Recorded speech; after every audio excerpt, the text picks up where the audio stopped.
amor al prójimo, solidaridad y esperanza en un show espectacular a total beneficio de la obra del Padre Farinello.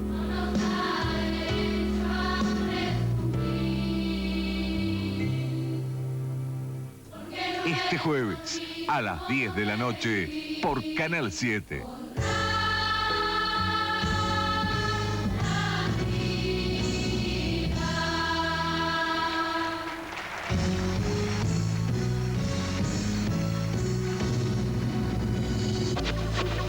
Este sábado todas las razas, los mejores caballos y los jinetes más audaces del continente a todo galope en la sensacional fiesta del caballo en acción.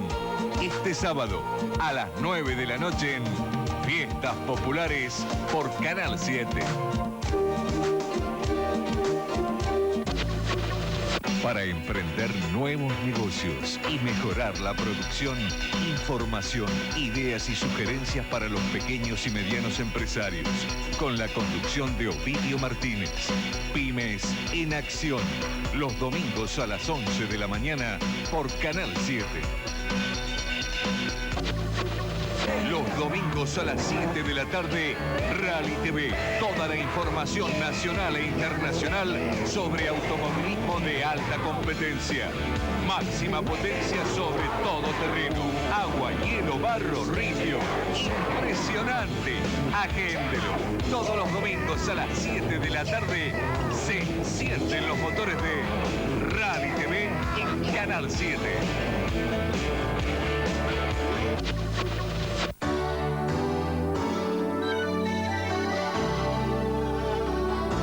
Canal 7, Argentina.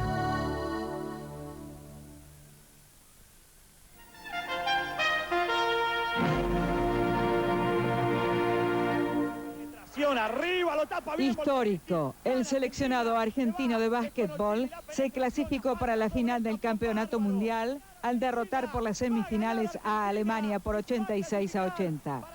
Después de 52 años de no llegar a la instancia final, el equipo argentino se enfrentará al ganador del partido entre Yugoslavia y Nueva Zelanda. Final, ganó Argentina y es finalista del Campeonato Mundial. La alegría de todos, de los hinchas.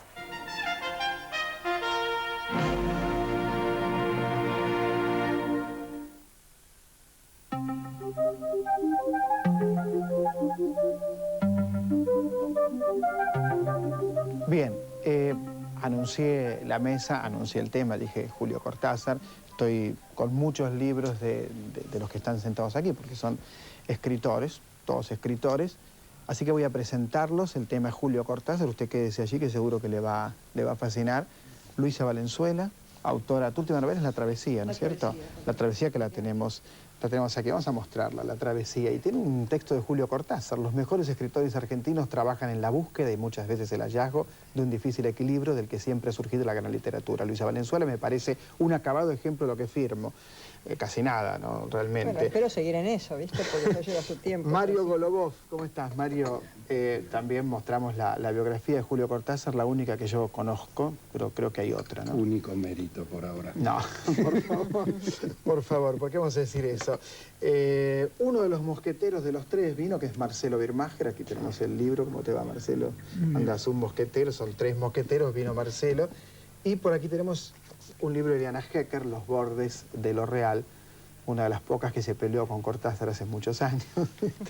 Bueno, Luisa, ¿por qué Cortázar escribió esto? Porque lo piensa, obviamente, pero además de que lo piensa, tu literatura tiene algo que ver con la de Cortázar. ¿Cómo fue Cortázar para vos? ¿De qué manera fue, cómo ingresaron en tu literatura sus cuentos o sus novelas? Bueno, siempre estuve muy fascinada por la escritura de Cortázar, de muy joven, pues ya estaba escribiendo en ese momento, aunque nunca pensé que tuviera una influencia directa. Las influencias siempre son indirectas, ¿no?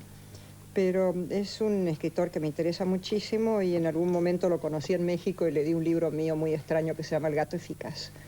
Y ahí él me escribió y nos carteamos un poco, fue muy lindo. Después lo volví a encontrar en Frankfurt, en la Feria del Libro, y alguien le pidió en Estados Unidos, cuando salió otro libro mío, que escribiera sobre mí. Entonces hizo un texto muy largo que apareció en una revista literaria y cada tanto mis editores sacan algún pedazo de eso y me hacen una solapa. Luisa, ¿sigue Cortázar para vos presente en nuestra literatura? Absolutamente. Para mí en la literatura mundial sigue presente Cortázar, hasta el punto que acabo de dar un curso en el Malva y lo tuve muy presente a él, y sobre todo por algo que te contaré después. A ver Bien. si tengo Liliana, vos además de polemizar con Cortázar, ¿lo conociste? Sí, lo conocí. Te agradezco que me digas, además de polemizar, porque en siempre realidad te ponen ese mote, conocí ¿no? mucho a Cortázar, lo admiré y lo sigo admirando enormemente como escritor. Creo que es uno de los grandes maestros del cuento en un país de grandes cuentistas, lo que no es poco mérito. De hecho, siento que para mí fue un maestro y que sin duda le debo varios de mis cuentos y un modo de acceder a lo coloquial que viene de Cortázar y que influyó en Costantini, en Castillo y tal vez en mí de rebote cuando era muy joven. En el año 63 se publicó Rayuela, en 1963, y de alguna manera generó nuevos lectores, de alguna manera generó un estilo muy diferente a lo que salía hasta ese momento.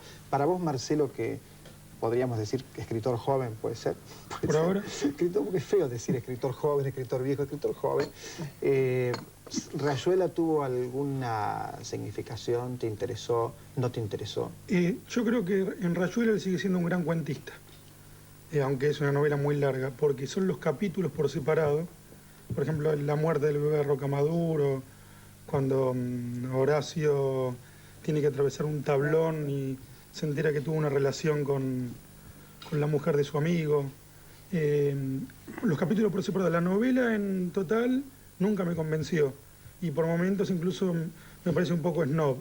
Pero los capítulos, aunque no alcanzan la brillantez de sus cuentos, que para mí son parte del ABC de la literatura argentina, Art, Borges, Cortázar. Decís Bestiario, Las armas secretas, Por supuesto que El son perseguidor y otros de cuentos. los mejores libros de cuentos que se han publicado en Argentina y en el mundo en esa época.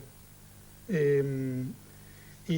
en la novela, como conjunto, te repito, no me convence. Sí, capítulos brillantes.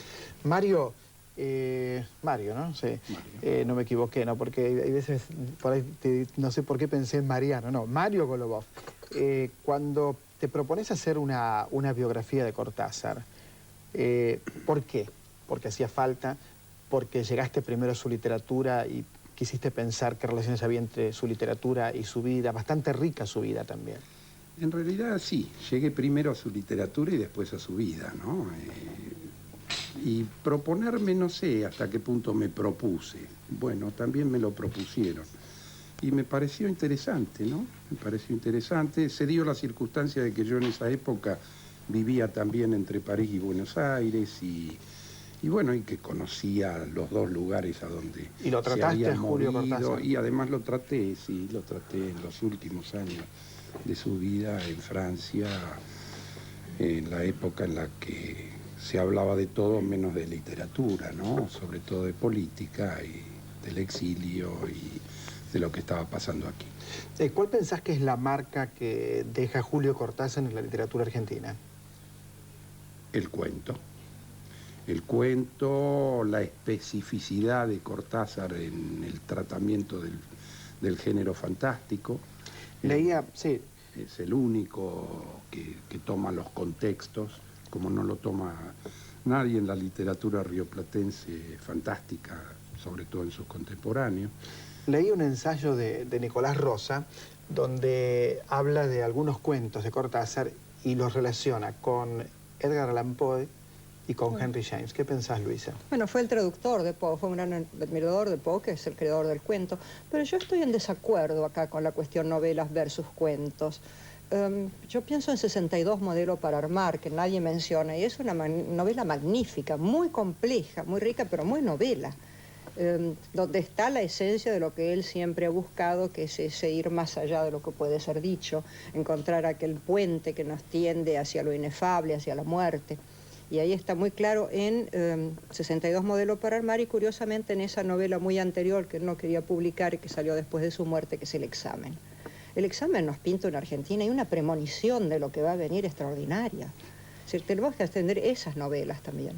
Sí, yo creo, es decir, quiero hacer una salvedad. Yo fui también, no solo polemicé con Cortázar, sino que fui la primera o casi la única que se animó a cuestionar Rayuela en el 63.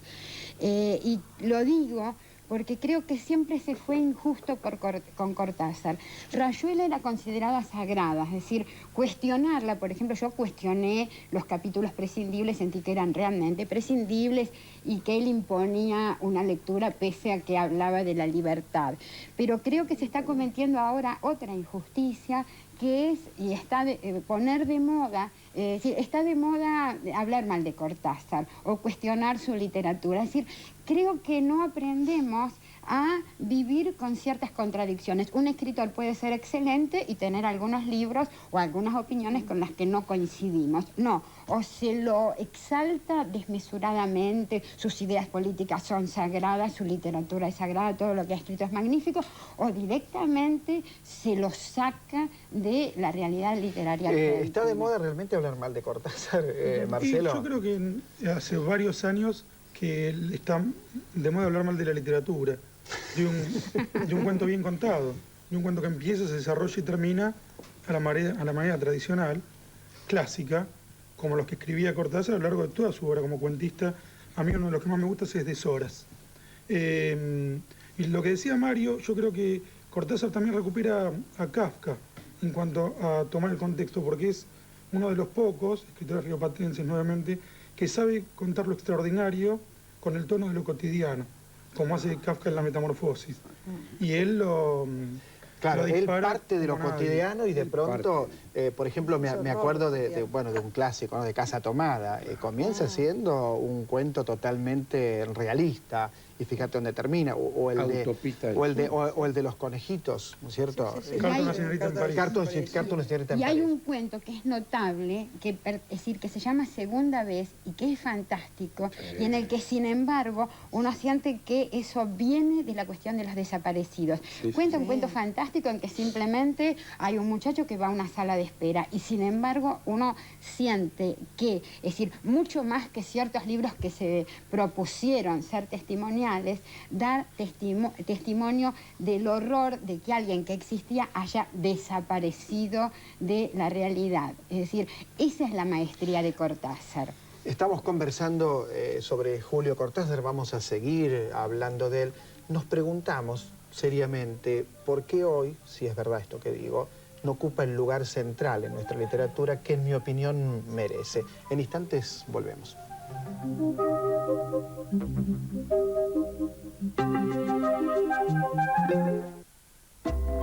Afiliación masiva a bibliotecas. Ofertas en librerías. Actividades culturales gratuitas. Los libros salen a la calle en bibliotecas y librerías. Gran juego itinerario por los libros de Argentina. Leer es una fiesta. Semana del Libro, del 6 al 16 de septiembre. Auspicia Secretaría de Cultura de la Nación. Están por todos lados. ¿Qué haces vos acá? No me digas que estaba pensando en matar. Son implacables. Laburo, lo que se dice laburo, sigue habiendo, ¿no? Seamos francos. Son los enemigos de Eduardo Calcaño. ¡Que no te mato! ¡Vas a ver si te mato o no! Ulises Dumont, Nelly Prono, Mirta Busnelli y Esther Goris en El Cine que nos mira, presentado por Carlos Morelli. Este sábado a las 10 de la noche por Canal 7. Turismo, aventura y deportes al toque con Guillermo Alonso y Kiko Carruthers. Nuevo horario para Deportes. Este sábado a las 7 de la tarde por Canal 7. Hay un tiempo de fe, esperanza y serenidad de espíritu. La Santa Misa, un tiempo de reflexión cristiana, los domingos a las 10 de la mañana por Canal 7. Un boxeador fracasado, un asesino a sueldo y una singular y atractiva mujer.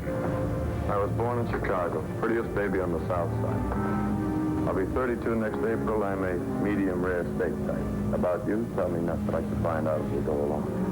Robert Mitchum, Jack Palance y Linda Turner, con La vida en un hilo, en Cine Clásico, este domingo a las 9 de la noche por Canal 7.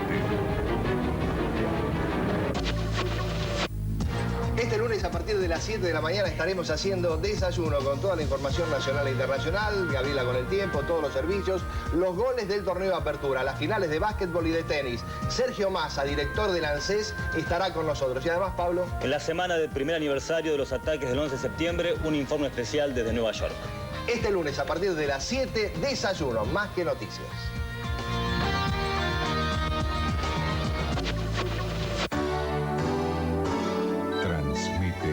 LS82 TV, Canal 7, Buenos Aires, Argentina.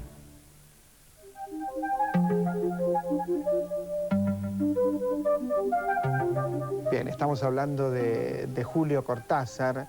Hay quienes dirían, está pasado de moda hablar de Julio Cortázar. Estamos hablando de Rayuela, de Las armas secretas, de Bestiario, de cuentos como La casa tomada, que a mí me apasionan, o Carta a una señorita en París. Yo decía que me parece que cuando Cortázar se pone muy político en sus opiniones que yo en general compartía, me parece que resiente su literatura, como en el caso del libro de Manuel. Es una opinión que puedo estar equivocado. Creo que Golubov piensa que estoy equivocado, por cosas que dijiste fuera de cámara. Dale. Bueno, relativamente, no. Yo creo que hay muy buenos textos de Cortázar que recuperan este campo, digamos, entre la ficción y el contexto, y que vienen desde los primeros textos de él, porque yo no estoy de acuerdo con que haya dos Cortázar, como hay quienes dicen que después de la Revolución Cubana él empieza a preocuparse por la sociedad. Ya se preocupaba por la sociedad, lo que pasa es que era furiosamente antiperonista, digamos, se preocupaba desde otro ángulo. Pero los cuentos de Bestiario, el propio cuento de Bestiario, el cuento ómnibus, Casa tomada y algún otro que se me escapa, eran cuentos que tenían muy presente lo que pasaba en la sociedad argentina. Las puertas del cielo. Las puertas del cielo, bueno. Qué lindo eso. Exactamente. Así que él siguió preocupándose por los contextos con mejor o menor fortuna literaria. Es cierto que el libro de Manuel es penoso. Pero bueno, no me gusta nada a mí, pero no es al único Luisa, querías decir algo. No, yo opinaba que ahí también lo traicionó la buena voluntad, la buena fe de querer decir algo, de transmitir un mensaje que era completamente en contra de su propia corriente. Él trató de violentarse escribiendo el libro de Manuel y así le salió. Yo también creo que no es un buen libro. Sin embargo, cuando maneja esos planos de una forma más sutil, como en aquel cuento que no recuerdo el nombre, donde trata el tema de los desaparecidos de la familia de Laura Bonaparte y todos los recortes de prensa se llama el cuento. Es maravilloso. Ahí es cuando la cosa se va jugando dentro de la literatura misma. Yo creo que el libro de Manuel sí es un...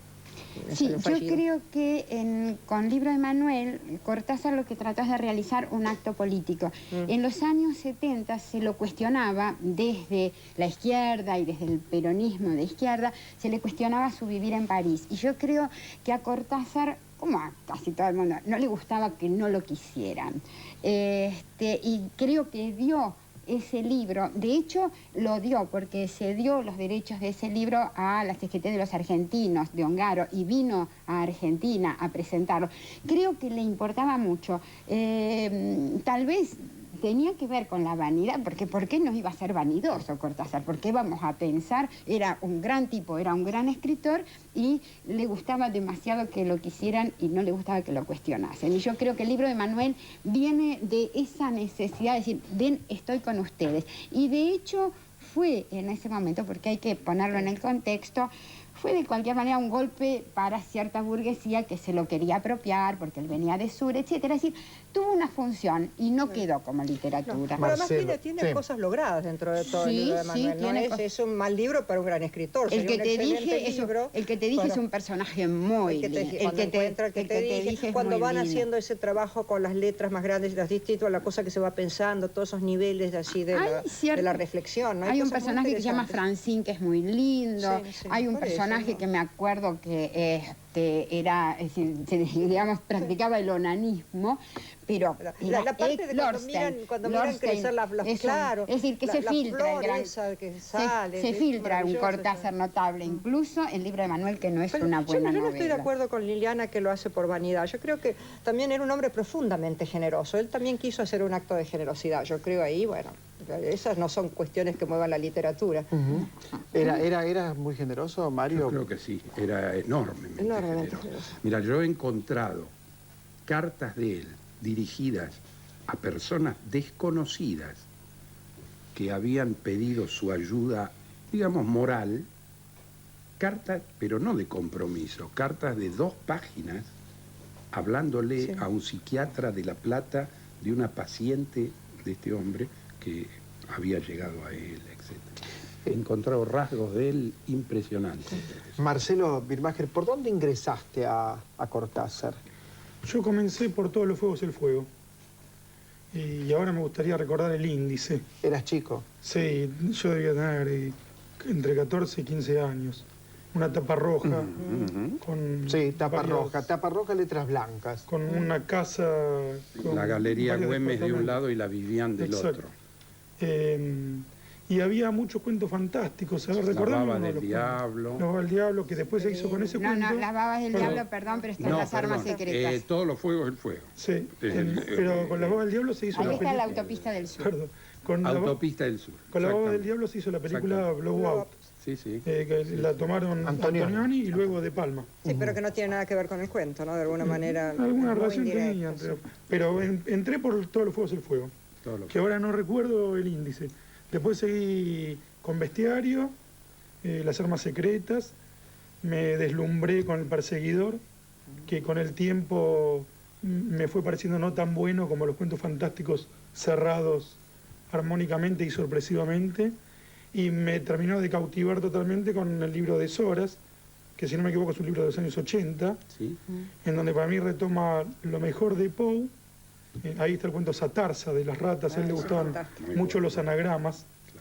Lo mejor de Poe, con también el aliento de Quiroga, en Satarsa hay esa cosa de campo, y con su propio tono, su propio nombre, y con lo que él introdujo, que es un coloquialismo ficticio, que no es el coloquialismo de cómo habla la gente. Es el coloquialismo de Cortázar. Y ahí en Satarsa tenés nuevamente la política ahí muy bien metida. Ahí está impecable. Y hay un cuento hermoso en Deshoras de que él se encuentra con una profesora muchos años después, que parece que el tiempo no hubiera transcurrido. Y, perdón, con esto cierro, un cuento también maravilloso de un colegio secundario al que el personaje logra entrar cuando han terminado las clases y hay unos profesores perversos que organizan una ceremonia negra, ¿no? Bien, quiere decir que en todos ustedes está presente Cortázar, digo, los que producen obra de ficción, ¿no? Luisa, Marcelo, yo lo doy en los talleres, creo que es uno de los maestros y es una lectura, pero infaltable. Y además vos lo das en la universidad. Sí, por supuesto. En La Plata. Sí. Universidad de Plata. ¿La Travesía es tu último libro? La Travesía es mi último libro. ¿Tu último libro no es Nuevas Historias de Hombres Casados? Creo que sí. ¿Sí? Creo que es el último. ¿Y el tuyo? La Crueldad de la Vida. La Crueldad de la Vida. ¿Quién lo publicó? Lo publicó Alfaguara. Alfaguara, un libro de cuentos. ¿Y el tuyo? Bueno, hay varios inéditos. O sea que se van a leer pronto. Gracias Luisa, gracias Liliana, gracias Marcelo, gracias Mario por estos 2 bloques hablando de Cortázar. Y ahora digo, primero, leer las obras de los que están en la mesa. Eso, paso número 1. Paso número 2, lea Cortázar. No crea esto de que está de moda, no está de moda. A mí que me importa si está de moda o no está de moda. Usted lea Cortázar que la va a pasar muy, muy bien. Enseguida volvemos.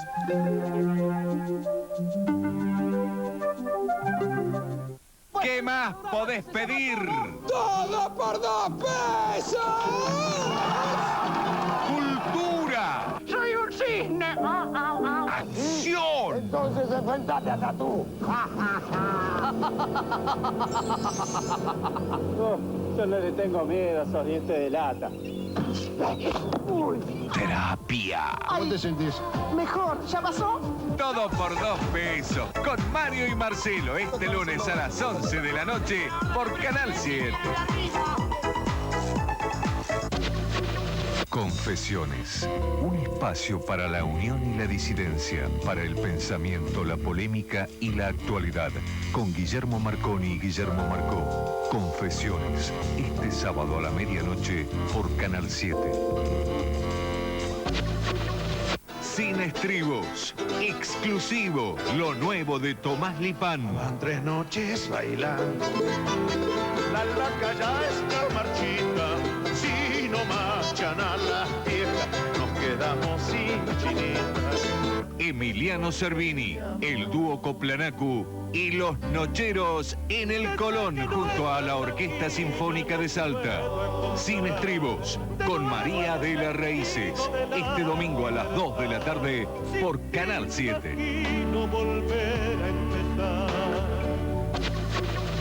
Este lunes a las 10 en vivo por Canal 7, personas con capacidades diferentes vencen fronteras. Atención, las predicciones para esta segunda mitad del año para los signos de aire. Y Dalmiro Sainz, todo un personaje. Los esperamos. Hay una hora que es para vos, siempre así, con María Belén Aramburu. Este lunes a las 10 de la mañana por Canal 7.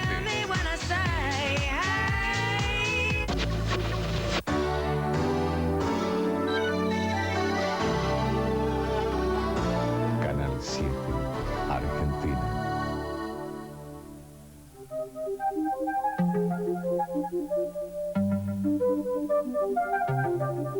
Bien, si digo que es una personalidad mundial, no estoy equivocado. En lo más mínimo estoy equivocado. Es Néstor García Canclini, argentino, pero claro, con una proyección internacional impresionante, ¿no? Sobre todo a partir de Culturas Híbridas, ¿no? Creo que ese fue un libro que marcó un antes y un después. ¿Me equivoco? A mí al menos me marcó un antes y un después. Bueno, por los premios, por la proyección. Fue un balance de toda una época de estudios. Me llevó muchos años hacerlo, pero mucho más años que los que realmente lo escribí, que fueron como 4. Y luego efectivamente tuvo mucha repercusión, traducciones, y me permitió viajar y seguir haciendo otros libros. Néstor, este libro que leí muy atentamente, Latinoamericanos buscando lugar en este siglo, en los primeros capítulos habla de mirar el país desde afuera, ¿no? Hay mucha gente desde afuera. Vos contás incluso que las constituciones que se han hecho desde afuera del territorio latinoamericano. Ahora, en la página 50 encuentro un texto que me impresiona mucho porque me parece tan actual y tan grave. Dice, estamos entre las promesas del cosmopolitismo global y la pérdida de proyectos nacionales. Incluso haces un análisis de las editoriales, de las discográficas, que me parece casi microscópico. Eso es lo que ocurre aquí. ¿Qué significa la pérdida de proyectos nacionales y de qué manera se puede ser latinoamericano en la globalización? Significa, en primer lugar, la desposesión de recursos que han sido propiedad de las naciones y gestionados por los estados. Riquezas naturales, petróleo, minerales, el sistema financiero, bancario, industrias, la propiedad de los medios de comunicación, de muchos de ellos, de las editoriales, que han pasado a ser sobre todo de capitales españoles y europeos, en casi toda América Latina, especialmente en los países con más tradición productora como México y Argentina. Y significa también pérdida de población. En estas últimas crisis, como documento en el libro, han salido entre 10 y 15% de los habitantes de la mayoría de los países latinoamericanos. Algunos, como México, tenían décadas de población, en parte migrantes temporales, en parte definitivos, que van a Estados Unidos sobre todo. Pero lo que ha ocurrido en otros países que no tenían esta tradición, como Argentina, desde luego, de la que tanto se ha analizado que fue tanto tiempo país receptor y se convirtió en expulsor, pero también casos menos publicitados internacionalmente como el de Ecuador, quizá el que ha tenido una acelerada y más breve hemorragia de migrantes. A partir de la dolarización del 99, un cierre masivo de empresas, de empleos, y un 15% aproximadamente de la población ecuatoriana está viviendo fuera de Ecuador y en su mayoría fuera de América Latina. Por eso digo en el libro que nos globalizamos como productores y consumidores culturales, pero también como migrantes y como deudores. ¿Y se puede ser latinoamericano? ¿Existe esta posibilidad, en tu opinión? Una de las dificultades mayores es que cada vez escuchamos más voces de los que no quieren ser latinoamericanos, empezando por los gobernantes, que llevan sus inversiones, los empresarios sus inversiones afuera, los gobernantes venden al extranjero porque creen que si está en otras manos van a estar mejor administradas, y se han llevado bastante tiempo para demostrar que no era así. Pero luego infinitas declaraciones, algunas yo las cito aquí, ¿no? Desde la famosa de Borges, que los argentinos somos europeos en el exilio, no somos latinoamericanos por tanto, hasta el secretario de Hacienda de México, que en febrero pasado dijo que los desórdenes sudamericanos no afectarían a México porque México ya pertenece a Norteamérica. Y es no reconocer evidencias cotidianas que todos percibimos en cualquier gran ciudad latinoamericana, o en las ciudades medias, peor a veces, de que nos globalizamos también en los desastres. Néstor, esto tiene que ver con un tema que también desarrollas en tu libro, que es la americanización del planeta. Entiéndase por América, Estados Unidos. Ajá. Viste que ellos dicen, sí, vamos a América, es ir a Estados Unidos, que yo sepa es la única América que se tiene en cuenta. ¿Esto es producto de la americanización? Solo en parte. Una de las distinciones que traté de elaborar es entre globalización y americanización o norteamericanización. Suelen confundirse y no son lo mismo. Se pueden dar innumerables ejemplos de cómo Sony ha comprado gran parte de Hollywood, mucho de lo que se produce desde Miami en música o en audiovisual está hecho por extranjeros, asiáticos y latinoamericanos. En fin, hay infinitos ejemplos que aún dentro de Estados Unidos, no todo es de Estados Unidos. Hay un proceso de globalización, de interdependencia recíproca entre los capitales, aunque es cierto que los beneficios se concentran sobre todo en Estados Unidos, Europa y Japón. Y es cierto que los países latinoamericanos hemos tenido una dependencia acentuada en los últimos años de capitales estadounidenses y han funcionado algunas ciudades de Estados Unidos como capitales para los latinoamericanos, para los artistas, intelectuales, un poco más Nueva York, para otros Los Ángeles, sobre todo migrantes. Hay 7 millones de hispanohablantes en Los Ángeles en este momento. Y para las clases medias, más Miami, ¿no? Néstor, ¿esto puede determinar, digamos, la pérdida de proyectos nacionales, también la pérdida de identidades culturales?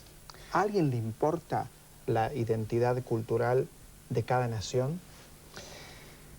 En primer lugar, a los que vivimos en cada nación o a los que vivimos en el pasado en esa nación y la llevamos dentro, la identidad a través de costumbres, memorias, de gustos, de modos de relacionarnos con los otros, lenguas. Pero en el último tiempo, precisamente por la globalización de las industrias culturales, le interesa también a los de las metrópolis o a los grandes inversores. En la medida en que buscan clientelas en todas partes, saben que tienen que ser no solo globalizados, sino locales, que tienen que acondicionar la expansión global a las culturas locales, no solo traduciendo, sino colocando voces, como hacen algunas empresas, cuando transmiten en distintos países, que permitan resonar mejor.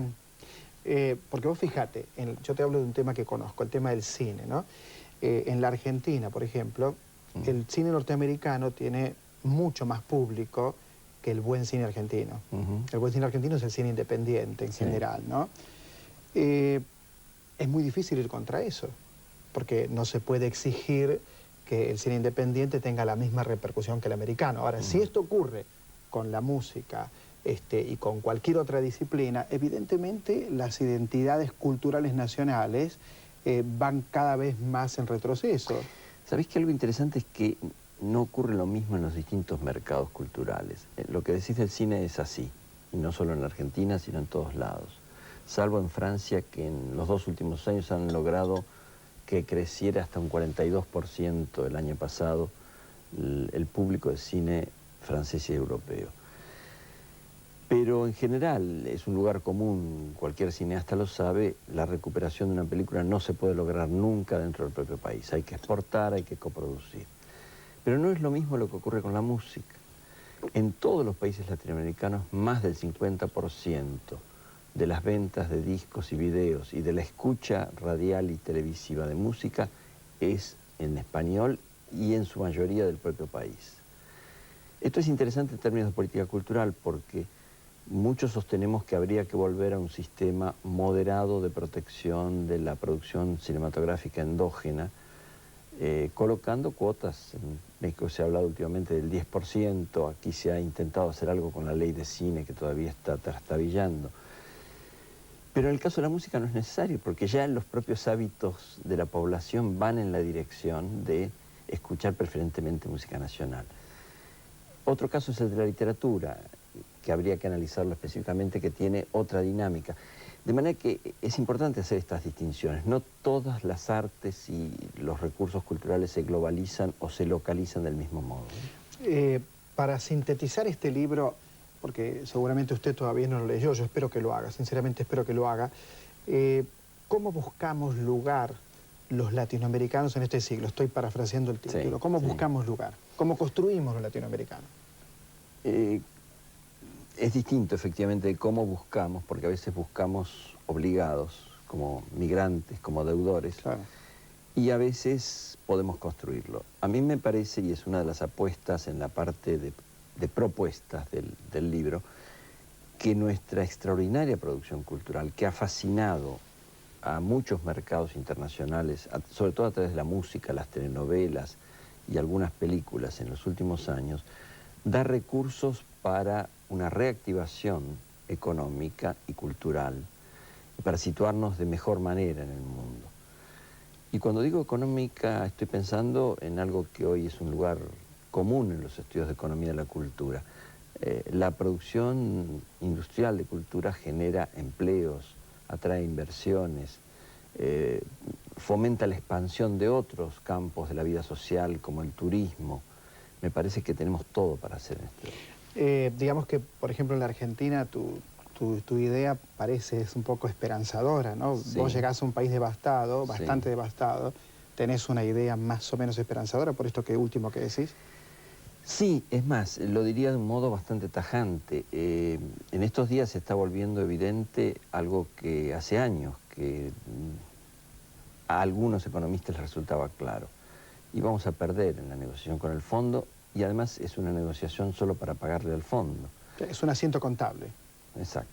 En cambio, si invertimos en producir cultura, bienes de servicio que atraigan a otros turistas, migrantes, si usamos los enormes recursos por los cuales sí la Argentina es admirada en el mundo. La Argentina es admirada por Borges, por Piazzolla, por Spinetta, por Fito Páez, no por los expresidentes, claro, ni los actuales. Néstor, gracias. Muchas gracias. Y yo a usted le digo, usted puede leer Latinoamericanos buscando lugar en este siglo, pero también puede leer las culturas híbridas, también puede leer todo lo que ha hecho Canclini en el tema de cultura popular, que es muy importante. Entonces, si lo conoce, búsquelo otra vez. Si no lo conoce, descúbralo. Enseguida volvemos. Muchas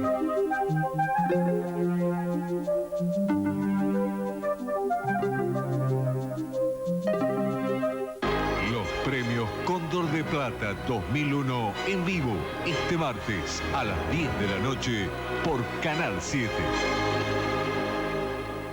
Hoy, los argentinos, ¿qué sentimos? Opinan Marco Saguinis y Torcuato Di Tella. Aquí es más importante defender la corporación de la que sea, la corporación política, la corporación sindical, la corporación de los empresarios prebendaristas, lo que sea, y luego está la nación. Yo pienso que en la renovación de elecciones, digamos de diputados y de presidentes a fin del año 2003, yo creo que el 80% de los actuales miembros de la clase política se van a quedar. Los Siete Locos, con Cristina Mucci, este sábado a las 8 de la noche por Canal 7. Todos los domingos en Foro 21. Padres, alumnos, docentes, para aprender y para enseñar. Con Silvio Gruber, Foro 21. Domingo a las 6 de la tarde por Canal 7. La tarde en Canal 7 tiene un condimento muy especial. Utilísima, las recetas más rápidas, económicas y sabrosas. Todo dulce con Max Casá y cocina fácil con Choli Berretiaga. Utilísima, de lunes a viernes a las 3 de la tarde por Canal 7.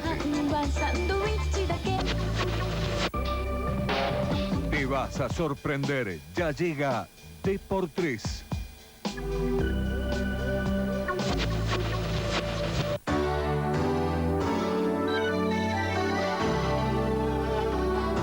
Canal 7, Argentina.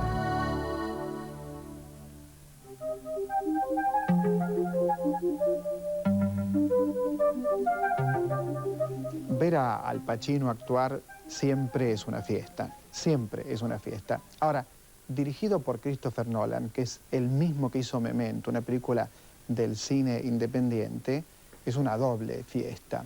Yo creo que Noches Blancas, Insomnia, es una película excelente. Lo creo sinceramente. Actúa Al Pacino y Robin Williams.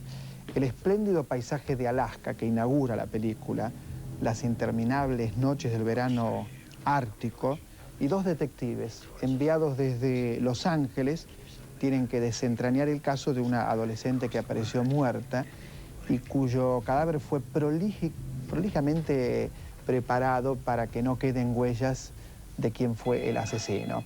Decía Al Pacino y Robin Williams, pero también quiero decir que es un thriller psicológico, es decir, que la actuación es tan espectacular porque lo que hay, lo que sostiene esa actuación, lo que hay debajo de esa actuación, es una complejidad psicológica importante en los dos personajes centrales. Uno, el detective que tiene que pagar una culpa muy terrible, que usted se va a dar cuenta cuando vea la película, que se siente culpable.